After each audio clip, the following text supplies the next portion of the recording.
Paggising ko, inayos ko na agad yung higaan ko. Ipasok kasi ko ngayon kaya kailangan ko gumising ng maaga. Sobrang init na nga pero kailangan ko pa rin mag-jacket. Sa mga nagtatanong kung bakit, syempre nagbabike ako be. Kailangan natin ilaban ng kutis sanggol. Habang nagbabike nga ako, nakasalubong ko tong mga estudyante. Kakatawa nga kasi nasa isang linya lang talaga sila. Napansin ko nga ang daming sasakyan ngayon sa kalsada. Kaya naisipan ko talaga na sa bukid ako dadaan. Napaka-peaceful talaga dumaan dito. Pagdating ko nga ng Kaisha, grabe yung pawis ko. Nakita pa nga ako ni Ate Chai, pareho pala kami ng oras ng pasok. Pagpasok ko nga sa loob, nagbihis na agad ako. Sobrang init, nalilisanganan na nga ako sa buhok ko. Mag-aalas 7 na, pumasok na ako. Lumabas ako ng mga 1:30 para mag-lunch. After ko nga kumain, nagpunta ako sa CR, tapos nakita ko ng mga ukasan. Trip na trip talaga nilang paglaruan yung buhok ko. Mga Japanese kasi madalang lang talaga yung mahaba yung buhok. Kaya pag nakikita nila yung akin kung ano-anong ginagawa nila. Pagkatapos naman ng trabaho, nakasabay ko si Bebang. Meron kasi kaming gagawin ngayong araw.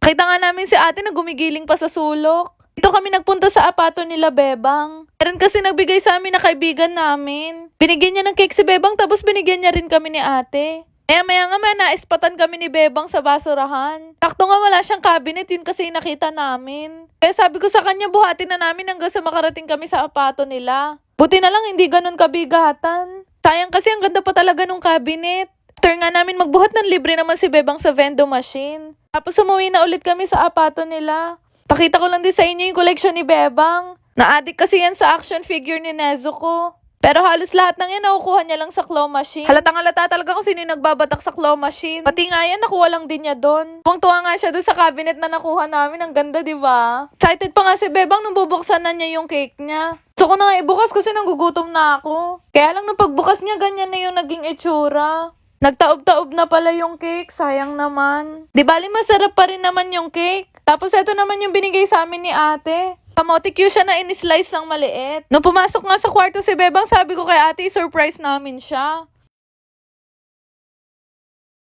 Sobrang nga siyang natouch sa greetings namin.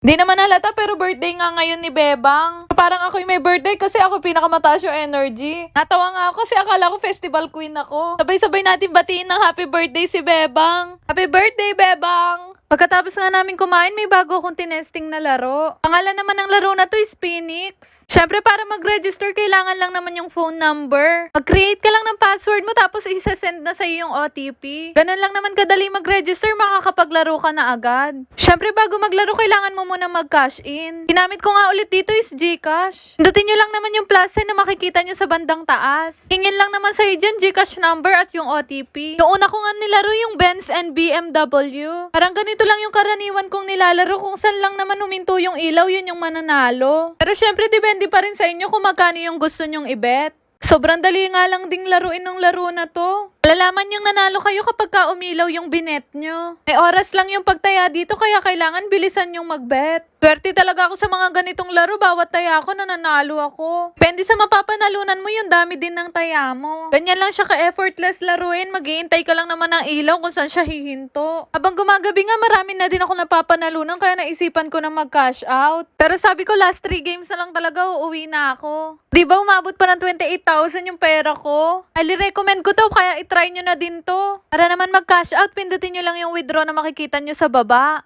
Lagay nyo lang naman kung magkano yung gusto nyong i-withdraw at huwag nyong kalimutan yung GCash number nyo. Ganun lang naman kasimple, makakapag-cash out ka na agad.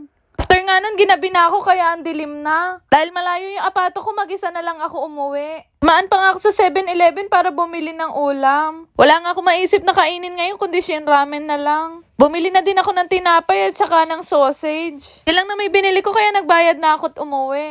Pag-uwi ko nga, puno pala yung parkingan dito sa amin. Kaya nilakad ko pa yung kabilang building para makipark ng bike. Marami din pala dito pero kahit pa paano may space pa.